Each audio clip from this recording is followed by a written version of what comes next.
So welcome to the Competitive Health Sciences Q&A. This session is particularly targeting the health science programs at Wake Tech. So those are the applied science programs, certificates, and diplomas that we offer on the credit side. So we're going to begin first with introducing ourselves. Oh, there you go. My name's up first. I'm Shelly. Hello. I will monitor the chat for you guys. So if you have questions, please ask them. I've been at Wake Tech about 19, 20 years now, and I've only worked with health sciences. So don't ask me anything else, just health science questions. That's all right. Okay. Good afternoon. I'm Beth Walters, and I've been in this position as Health Sciences Admissions and Advising for over 11 years, and my specific responsibility is Nursing Program Admissions.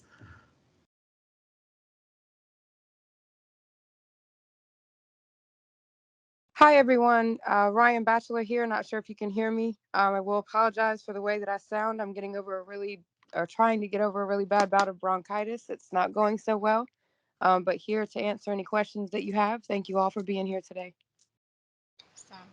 And my name is Toy Nelson. I'm one of the admissions and academic advisors. My primary programs are the dental programs, dental hygiene and dental assisting. So again, we want to welcome you all who are joining. Please engage with the the chat. I'm saying text like phone, but the chat box or conversation box. That way we can gauge who we're serving today. But also, this is an opportunity for you to have the floor. You can ask questions, and you have advisors and pretty much all of the programs that can answer those questions. But as a way to kind of engage and keep the communication going, we do have slides that are created that we're going to read and share a little bit more information. But if any clarification is needed, please type your questions in the chat or feel free to unmute yourself and ask your question. Alrighty, so we're going to start with, what do you mean by competitive programs? Do you mean I can't start the program? So we're going to break that down, because most students who are non-health science majors, you can select your major and you can start studying the courses in your program. But that is not the case with health science programs. So actually, Shelly, can I tap you on this one? Oh, sure. You want me to talk about our competitive programs? Yeah. So the main thing is our competitive programs are, the ones that receive a whole lot of interest. That's going to be our nursing program, our dental hygiene program, radiography, medical sonography, um, LPN to RN. So if you're already at LPN and you want to do the RN to Bridge program, and also our new practical nursing program. We just started that. It will start this spring. Now, those are competitive. We have other programs that are not point-based, but they are still limited enrollment. And I think we've got a session on that later on. But is anyone here hopefully for nursing, rad, medical sonography? Any questions about that competitive aspect? So what happens in a nutshell is students apply. You have to take the general education classes first. Your English, your psychology, your anatomy and physiology. We give you points based on the grades you make in those classes. You then receive points. We add up the points, and then the students with the most points get in. And so probably our two most competitive programs will be nursing, and Beth is here, and dental hygiene, which is, I don't know, I think dental hygiene might win for the most competitive program because they only accept one time a year. They only take 24 students. They get about 120, 130 applications, and there's like 30 or 40 students that have straight A's. But any questions? Tori almost was talking, but then she stopped. We have Alexia. And I would add to that is that, when you're admitted to Wake Tech, Wake Tech is open admissions. So we're admitting all students. I've not known us to turn away students. But as far as the program itself, which is the nursing courses or the sonography courses or the dental hygiene courses, We protect those courses in a way. Students are selected to begin those particular courses, and each program has a restricted number of students we can admit. So there has to be a structure for selecting those students. So if you have a program that only selects, and this is just an example, no program in particular, but a program that only takes 20 students, but you have over 100 applicants, then there has to be a system for selecting who out of that group of applicants will be able to start the program. And so looks like we do have a question in the chat. Right. And I will say it's not, TOY doesn't pick or determine how many students get accepted. A lot of that acceptance is based on accreditation. So all the programs are accredited, and those national accrediting bodies come down and say you can only have this many students per instructor. And so, the Board of Nursing says we can have 320 students over to, so there's only so many students we can have, and that's what limits the number of students we can accept. So the first question is for you, Toy.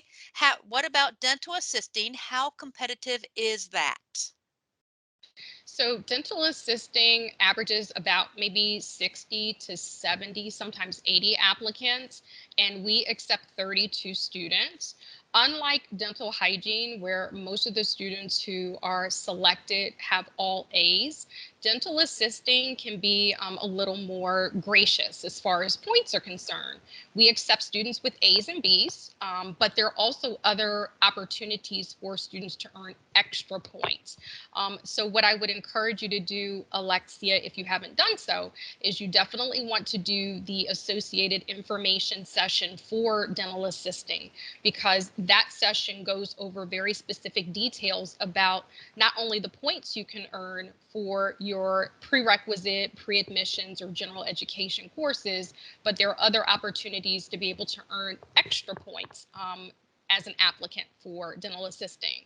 So that's really a good segue about how you earn points. And how you earn points is that each program in its program of study has general education courses in it.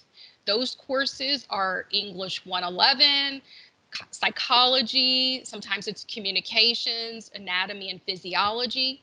So every course that you take, that you complete, by the time of the deadline, the program application deadline, then as long as you earn a C or better, you're earning positive points. And those applicants with the highest point totals are selected then for the program. Beth, do you want to add to that? Yes. So each specific program does have the specific pre-courses, which are the general courses, and there's also the TEAS exam is required for our nursing programs, radiography, and sonography.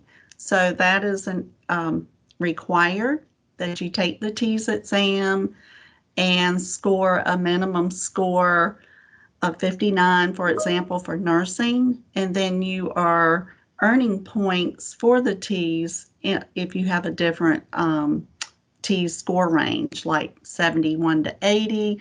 For nursing, you'll earn 6 points. The 81 to 90, you'll earn 12 points. 91 or higher, you will earn 20 points for the TEAS exam. For nursing, most of our students will have at least 8, if not all 9 of those pre-nursing courses completed, with usually a good combination of A's and B's.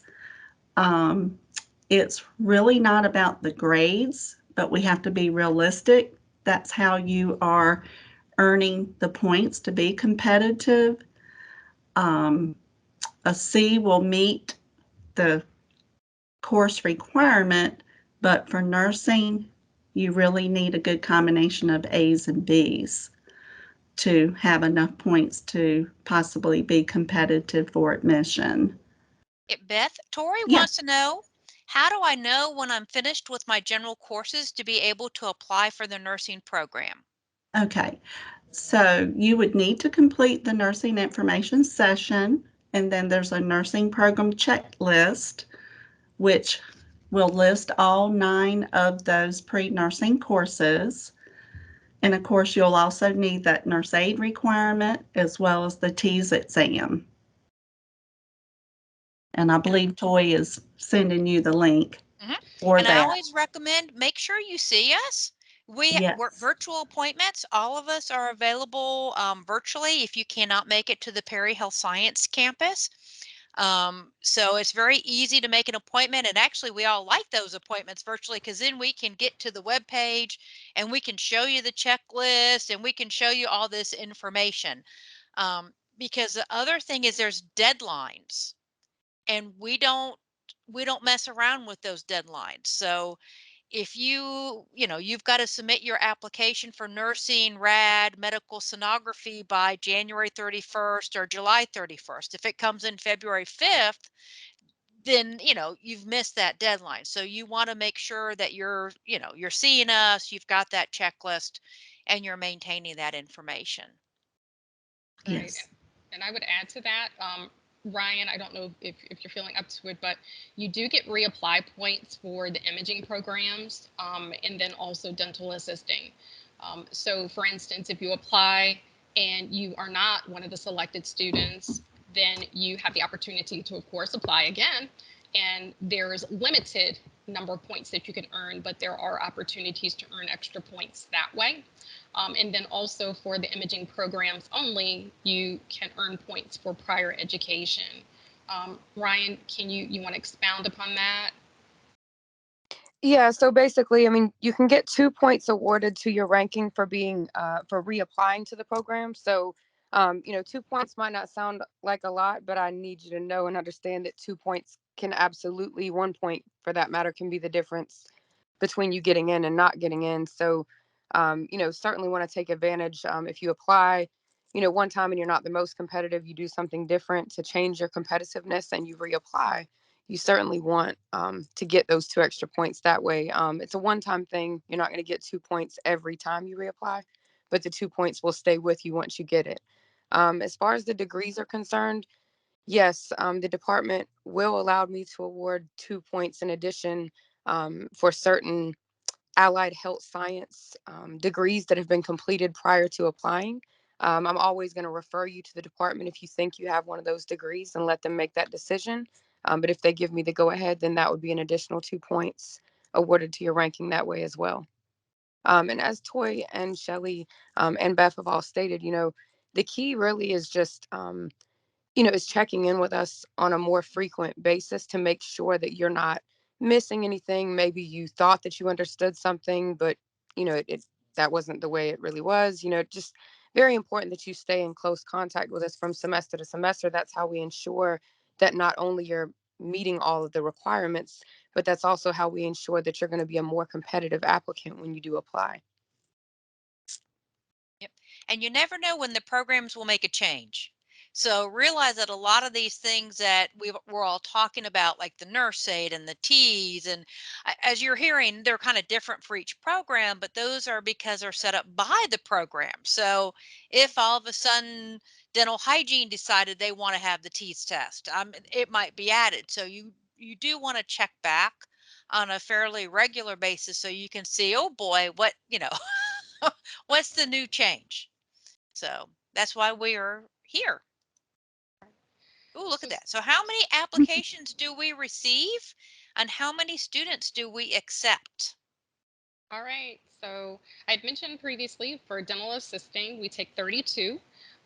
The applications deadline is only one time a year. We only admit for the fall semester. So 32 students, and we typically average between I wouldn't say 60, maybe 70, 80 applicants. I think the highest I've seen more recently was in the 90s, but I thought that was kind of unusual. So I would say the average is between 70 and 80. For dental hygiene, we accept 24 students. This is also one application period per year. Dental hygiene is very unique in that we have an application period, not just a deadline. So there is a time frame by which you can submit applications. Currently for fall of 2022, which is what we currently are accepting applications for, the deadline to submit an application is January 31st of 2022 for fall of 22. But we've already started accepting applications as of April 1st. So the application period is open. The way that we choose is how early an application was submitted and how many points a student has accumulated by the application deadline. So it gets a little tricky, and I have to echo what Ryan just said, is that if you don't understand it or it needs to be clarified, I would prefer you have an appointment 10 times versus only one time and not understand that one time. Because it can get very tricky. Some students will submit applications very late and not understand that it was very important to submit very early. So as of last year, we had 160 applicants for hygiene. We only take 24 students. So unfortunately, it's a lot of students that we cannot accept who are very strong academically. So again, it's very important for hygiene to schedule that appointment and have a conversation about when is the best time to apply. You have to be very strategic. All right. Medical sonography, it's a very new program to Wake Tech. Any new program is always going to start out a little bit smaller, and then obviously will be built upon the longer that we have it. Currently, at this time, we're only taking in 8 students for sonography each semester. So again, that number more than likely would increase in the future, but right now it's only 8 students. The couple of times that we've ranked for sonography so far, I've only had about 20 to 25 what I would say qualified applicants for sonography. Now, sonography has kind of thrown a lot of students for a loop because it's a little bit different than some of the other programs where it's not just a competitive thing to have some of these classes done for sonography. If you don't have certain classes done for sonography, regardless of your grade, you are not eligible to submit that application. So it's a little bit different for sonography. Radiography, we typically see anywhere from, I've seen as low as 40 to 50 applicants. I've seen as high as upwards of 90 applicants per application period for radiography. So that it tends to fluctuate a little bit. And we typically accept around 20 students, each deadline for radiography, depending. It's been, as low as 16 or 17 before. It's been as high as, I think, 25 or 26 at one time. So that number fluctuates just a tad as well.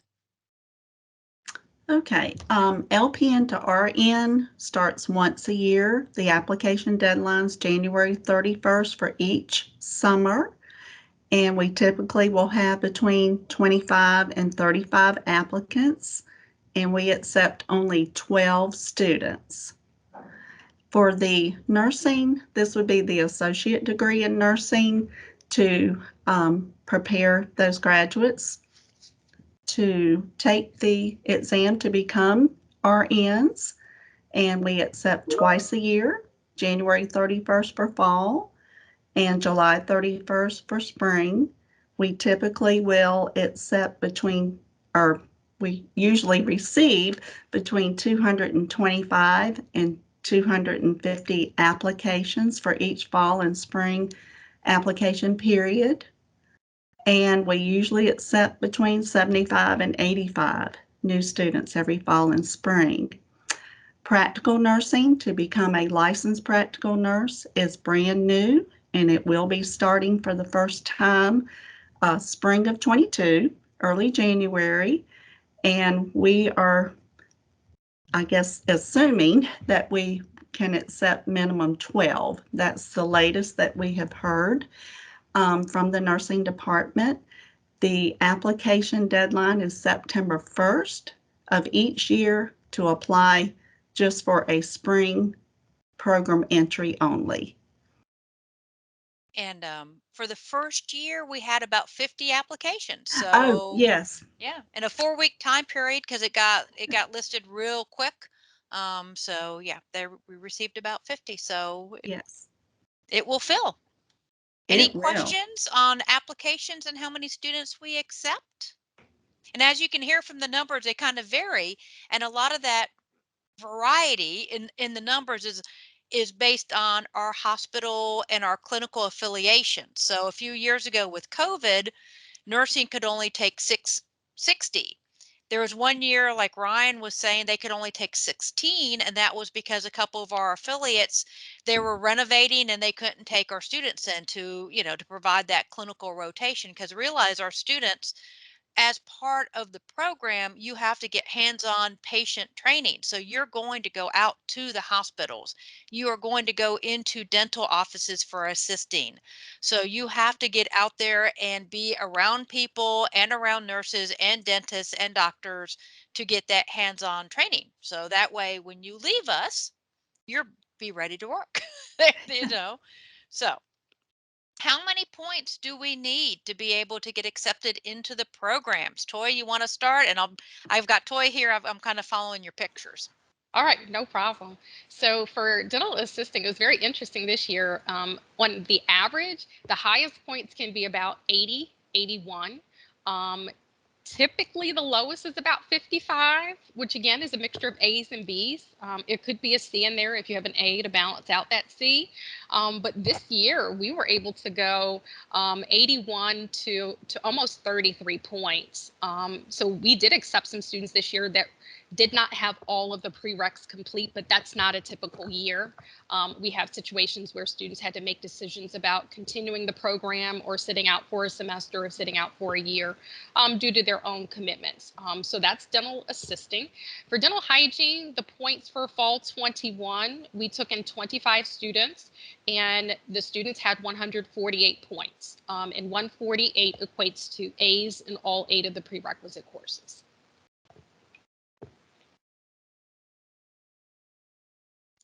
Oh, there you go, Beth. Oh, go ahead, Ryan. Oh, you want me to, I can wait. No, I go didn't know for who it. was next. For sonography, again, we're speaking about a fairly new program that we've only ranked for a couple of times. But essentially, the range has been anywhere from the high 60s points up to as much as 104, which is the complete maximum. Well, that's the maximum you could get with grades and T's. So SON is a little bit, it's hard to develop a pattern per se this early. I just don't feel like we've ranked enough groups yet to establish any sort of pattern for sonography. It's definitely competitive, no doubt, considering you only get to take 8 students.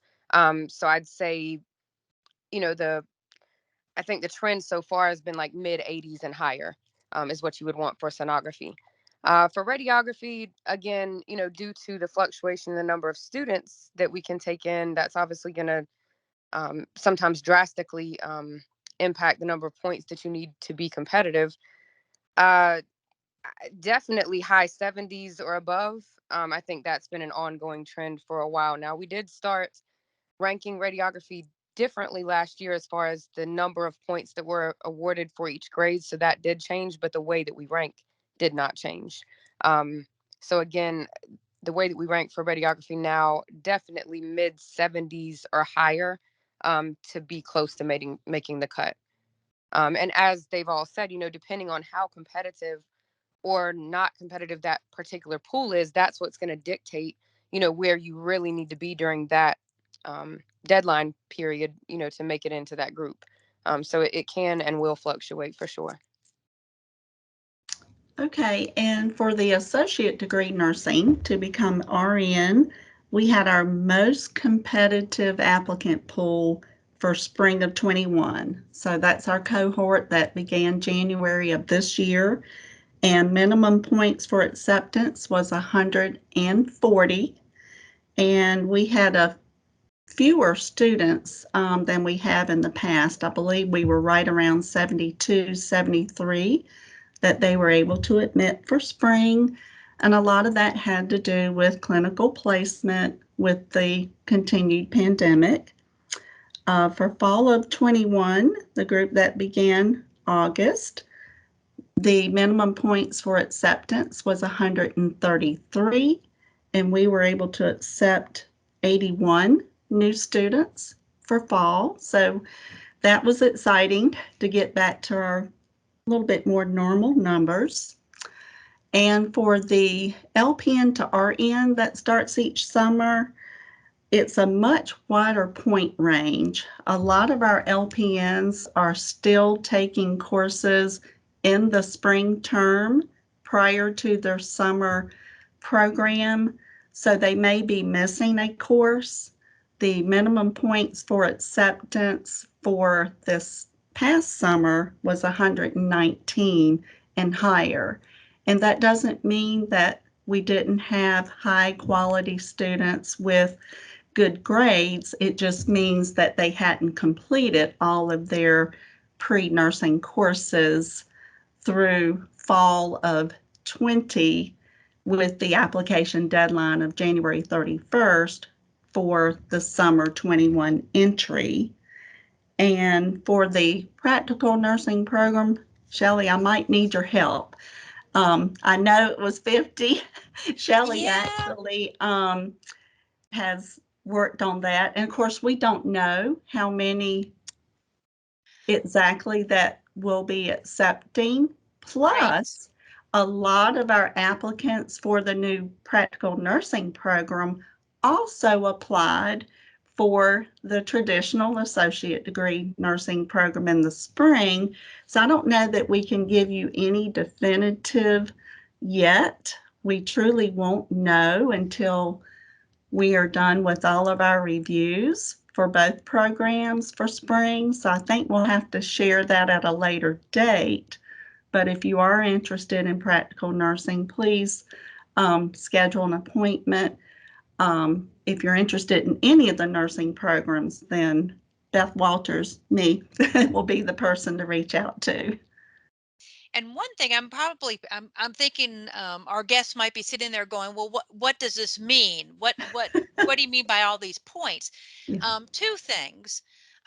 If in the beginning when Toy kind of gave that link on all of those checklists, we have listed the points for each class. And it could be on the next page. Is it on the next page? I'm not sure where we have it. But in essence, an A is worth 4 points, a B is worth 3 points, a C is worth 2 points. Da da da da da.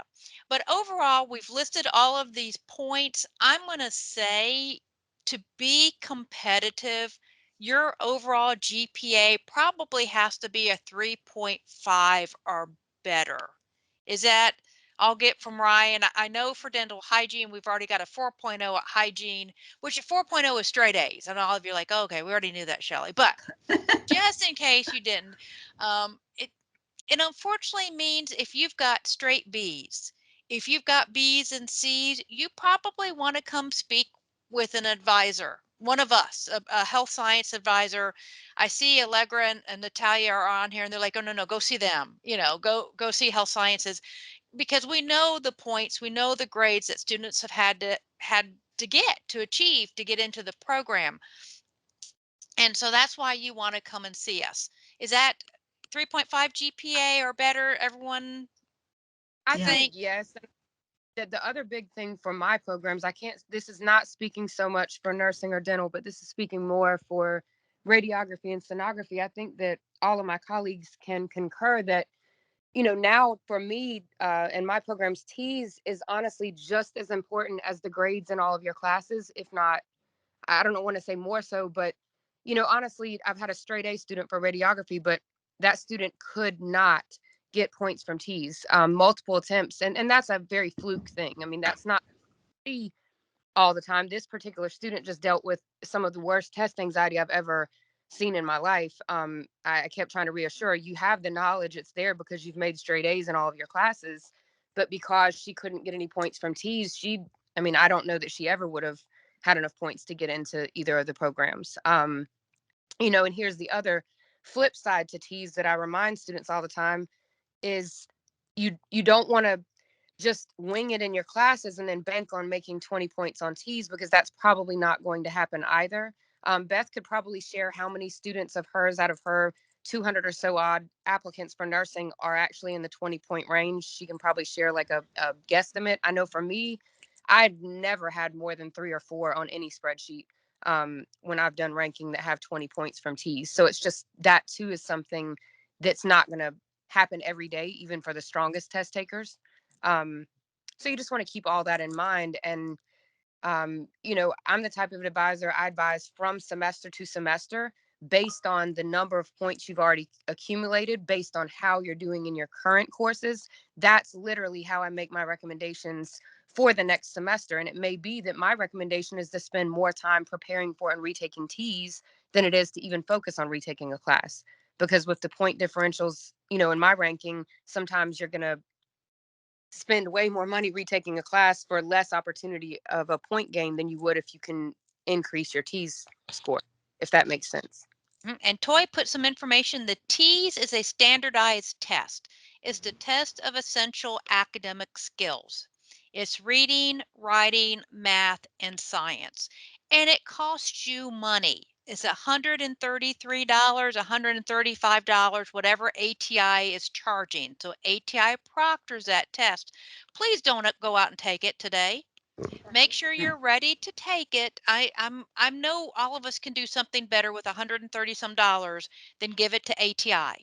Oh, this is being recorded. But so you want to study and you want to prepare for that standardized test. But Toy put in the chat some information about the TEAS test.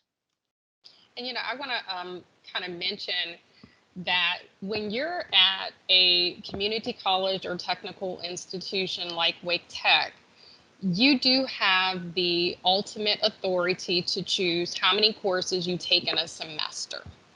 Okay, so it is false that you have to be a full-time student to receive financial aid. But that's a financial aid conversation, so I don't want to assume their responsibility or their knowledge. But the reason I say this is because not everyone needs to take 4 or 5 courses in a semester if you're also working 40, 50 hours a week and you have other major responsibilities outside of school.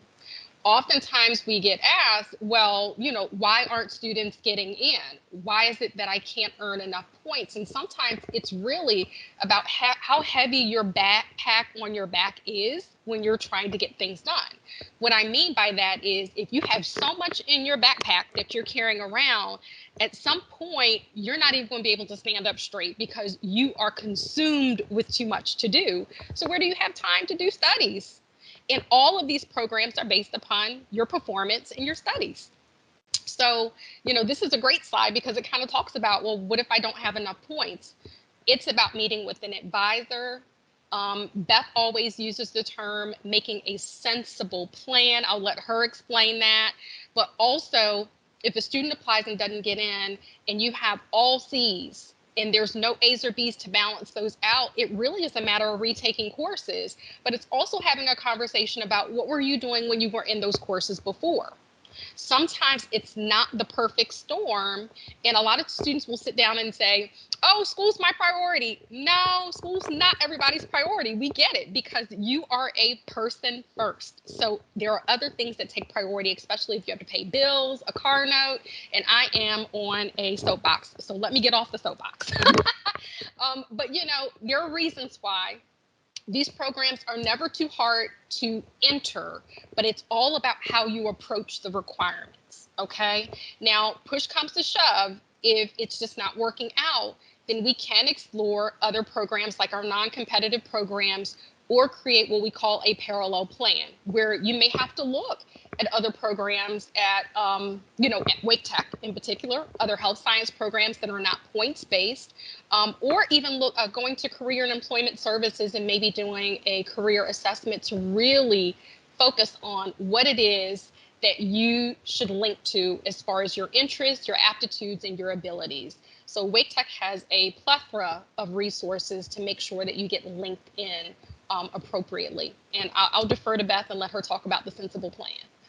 Yes. So we don't want you to take on more than you can handle. Most of our students work at least part-time. So it is about developing a sensible academic course plan for you to be successful. When we're advising for nursing, we have 3 science courses, Anatomy and Physiology 1 and 2, and Microbiology.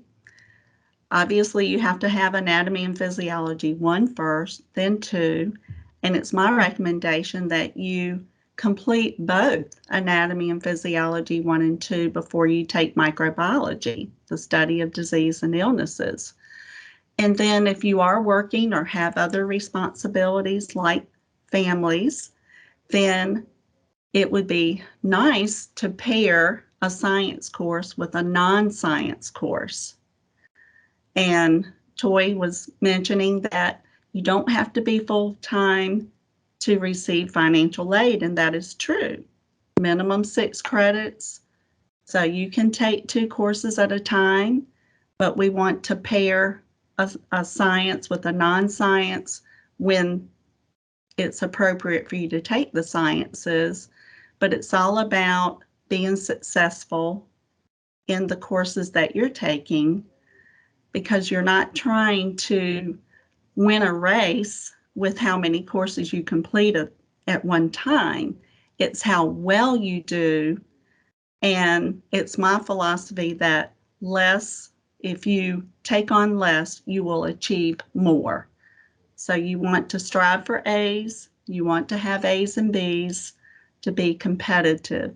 So it's very important that you meet with a health sciences advisor so that we can find out what else is going on in your life if you're working, if you have other obligations like family, so that we can develop a sensible plan for you to be successful, and we can establish a timeline. So you'll be able to look into the future and see exactly how long it's going to take you and what types of grades you need to achieve so that you will be ready to apply and be competitive for our health sciences programs. Everyone is so quiet. Any questions about points or how to do well? I will say we did get to have some experience because one of our teammates took Biology 163 while she was working here. And she just had a wonderful employer who let her take advantage of, she went to every lab. They had study groups. She went to every one of those, and she did end up with an A in the class, but she also said, what was she studying? About 20, 30 hours a week? Yeah, minimum 20. Because biology is going to be a difficult class. It's also a foundation. You need to know that biology is to be successful in any of these fields, because you need to know how things work. So that way, oh, this is not working, so obviously this isn't working, and so it's sort of important to know. All right, no questions? Everyone is so quiet. All right, I did skip a slide, but I don't know if we need it. How competitive? I think we've covered that. The program. Oh, okay. So this is a question we get a lot of, we have a lot of. The program planning guide, if you have been onto the website, you've seen it. The English and the biology courses are mixed with the clinical classes. And the clinical classes are those classes that have NUR. So you can see for dental assisting, the DEN 100, the DEN 101, those are your clinical classes. The general education courses would be the biology 106. The English 111. So, well, we're telling you to take those ahead, but they're in with the program. So what's going on? Anyone want to explain? I can. So we've identified that the dental programs, nursing, radiography, and sonography have a limited enrollment. So we've established that competitive selection process for admission. So it's how well you do, and then we will accept the number of students that our accreditation and clinical sites will allow us to. So when you see the DEN program, nursing, radiography, or sonography, you will see those specific major courses. So here, looking at the assisting and hygiene, the DEN courses. You'll also see mixed in the Bio 106, the English 111, Communications 120, and the Psychology 118 for the assisting. Those 4 courses should be taken ahead of time as a pre-dental assisting student. That is how you are earning points towards admission. Now, for dental assisting, you have additional courses you can take ahead of time with special permission. You would go through Ms. Nelson for the DEN 100 and the DEN 111, yes. And if you are accepted to the dental assisting diploma program for, it would be fall only, then you would have those remaining DEN courses to complete for fall and then the following spring and summer terms, but you would not repeat your pre-dental assisting courses that you have already completed. And the same would go for nursing, radiography, and sonography. So the program planning guide or the program of study lists every single course that is required to graduate with that diploma or that degree. But if you've already had those courses ahead of time, then you're not repeating those courses. And it would be, our hope that students who are admitted to our competitive programs, that they have all of those pre-courses completed, then you're just focusing on completion of the major courses in DEN, nursing, sonography, or radiography. It would be overwhelming if we didn't have a competitive selection process and you had to complete every single course that you saw listed for each term. And I will Not only would it be sorry. overwhelming, Go ahead, Brian. I didn't know that you were. I said not only would it be overwhelming, but our success rates would not be what they are right now. You would not be successful in the clinical program if you're having to write English papers and keep up with bio. You have to know the bio because that's how you're going to do well in your clinical coursework. Right. So, speaking to what Shelley said earlier, we kind of cringe if we have students in front of us that aren't doing well in bio and are like, oh, I just got to get through this bio and go ahead and get in the program. No, you really need to focus on getting the bio. That way you're successful when you get into the program and you're building your career. These are careers where you're taking care of people. And so, we take great pride in producing great quality students that are not going to enter the workforce and hurt or kill anyone unintentionally. Yeah. Let's Yeah. hope. Yeah, your bio courses are your foundational courses. They are critical to your success in these programs. And the one thing, I don't know if Toy can show it. What she showed was the catalog description. If you look at the actual program planning guide, it will show you how many hours you are in class, you're in lab, and you're in clinical. So, for instance, with the nursing program, when you're in the nursing program, that first nursing class, Nursing 111, is actually meeting 16 hours a week. So you've got 4 hours where you're in class, but then you've got 6 hours of lab and 6 hours of clinical. So you're going to be here. You're going to be in a hospital setting. So you can see that you've got so many credit hours, but then you've got the clinical and the lab where you're having to do that hands-on training. The nurses are going to be watching you. They're going to make sure that you're doing it correctly. They're making sure, you've got to apply what you've learned in class. So it can be a little daunting for students to actually have to go, wait, I know I memorized it. I put it on a test. I made an A, but now you want me to do it? You want me to start an IV on this person who is looking at me and they're with big eyes going, oh, you've never done this before? So that's why a lot of times we really encourage you not to have, just be focused on that one class. So that way, if you need help, you can go to the ILC, you can get extra assistance because you've worked really hard to get into that program. And you would hate to start that program and then not be successful. So hopefully that makes kind of some sense why students have those general classes ahead of time. And also, it's just the simple fact that we have so many students applying. If for some reason something happened and we only had 40 students apply for nursing, then yes, students would actually start and take nursing 111, English 111, psych, they would take all those classes listed on that program of study, but that has not Ever happened. Yeah. No, I've been here for 20, like I said, 20 years, and never have we had fewer students. We've always had more students. Yeah. And in the past year and a half, we have only received more nursing applications than we had prior to that time. All right. Another, Oh, go ahead. I'm sorry.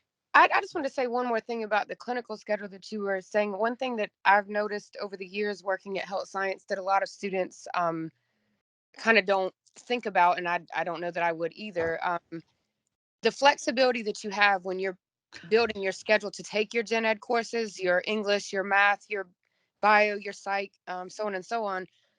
As Toy and Beth and Shelly and all of us have discussed, you really have the power in your hands to do what's best for you in that circumstance, whether it's one class at a time, three classes at a time. I mean, you're building your own schedule and you're going about it truly should be at your own pace and what's best for you based on what you have going on in your life.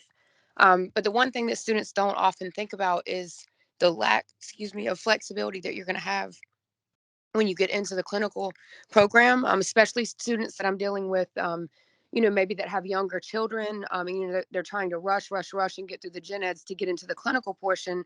But, you always want to make sure that the time is right because you're not going to have the flexibility with your clinical schedule that you have. And you're also not going to have the flexibility to be able to miss class and make up those hours the same way that you would in a gen ed course. Say, for example, if you get sick or if one of your children gets sick, it's a little bit different. So, I can't speak enough to the fact of you really want to be prepared on all ends when you enter that clinical setting, so that you can be successful and move on with your career. Yes. All right. It's 2:48. Anybody have questions? We've had a great time on a soapbox here. We're sorry, folks. We're very we are proud of our programs and proud of our students, and we just want everyone to succeed. So it breaks our hearts when you work really hard and you don't get in. All right. Do you accept letters of reference or do we have a wait list? No for both. Please, we don't need letters of reference. We know y'all are great. And we don't have a wait list. So if you apply to dental hygiene, nursing, rad, you get in, great. If you don't get in, you have to reapply. You've got to submit a new program application because dental hygiene, I mean, those people do not put all their eggs in one basket. I think those folks are applying everywhere because every dental program is small, every dental program is competitive, so they're just going to the first one they can get into. All right. Okay. Suggestions on what you can do next. If you've got questions, put them in the chat. Feel like a auctioneer. Woo. All right. Yeah, so these are just suggestion links. The first one is if you're on the line with us and you're interested in nursing, you're interested in the imaging programs or dental, and you haven't completed an information session, although we've really scratched the surface on a lot of the main topics, it's important that you do it. Number one, it's a requirement before we actually advise you so that we have more time to advise and less time to really talk about the basics. But they're available all day, every day, 24/7. They're in Blackboard accounts. So there's links here that you are not going to be able to access, but if you Google Wake Tech Health Sciences information sessions, then you should be able to grab the links. Also, I would encourage you, if you have done an information session, we are available virtually for appointments. So if there is a very specific question that you have that you've been holding on to, then you are certainly encouraged to schedule a Teams meeting, which is a similar platform, actually the same platform that we have here, that we're able to do some screen sharing with you. We can look up your records, look at your transcripts, and give you some really good guidance as to next steps. We would also Encourage you, if you have heard this information and you are like, not for me, no way, Jose, then we do have non-competitive health science programs. In a matter of fact, on Wednesday, we're offering a similar session where we're going to be talking about those non-competitive programs that we offer at Wake Tech. So we encourage you to learn more information about those programs at a similar session. And then if you are completely unsure about your major, we get it. You know, some people take time to decide. I changed my major 4 times. 4? Yeah, 4. So we do encourage you to use the resource we have available at Career and Employment Services. They do assessments. I think 45-minute appointments if you need to clarify your career goal. I mean, they have different options on their website. So I would encourage you to meet with them. We're all partners in this. We're all partners in being able to get you connected and ultimately getting you graduated. So we would encourage you to use those resources. And then we have upcoming events. The first is there's going to be an ADN to BSN or BSN session. And that's via Sign Up Genius. And I don't know if I can copy. Yep, I can copy and paste the link. Oh, this is so cool. Did it work? Okay, it did work. There it is. Is it next Wednesday, Beth? No, next Friday. It is the 29th. Yep. Okay. And they will have various 4-year Bachelor of Science in Nursing program representatives between 10 and 1. And then at 1 o'clock, I will be talking about different pathways to become a nurse, as well as more information about our associate degree nursing program admissions. And that will be, at 1 for me. Yeah. So great opportunities to join. And periodically we have other events. I don't have dates, but we do typically have sessions virtually entitled, Are You Ready to Apply? That way we have sort of these open forums where we talk about the admissions and everything that needs to be completed before you submit a program application. And typically we do that for all of the competitive programs. So we usually use Wake Tech Presence, where we post events. You can check the Health Sciences Facebook page. There's an Instagram page and Twitter, I believe. So, look for future events on those platforms. And Shelley just also posted that we do have a general email box. So if you have questions or you want to inquire about any questions, you need a quick answer, or you want to know about what's coming up, then you can certainly email. We're always manning that, except for weekends.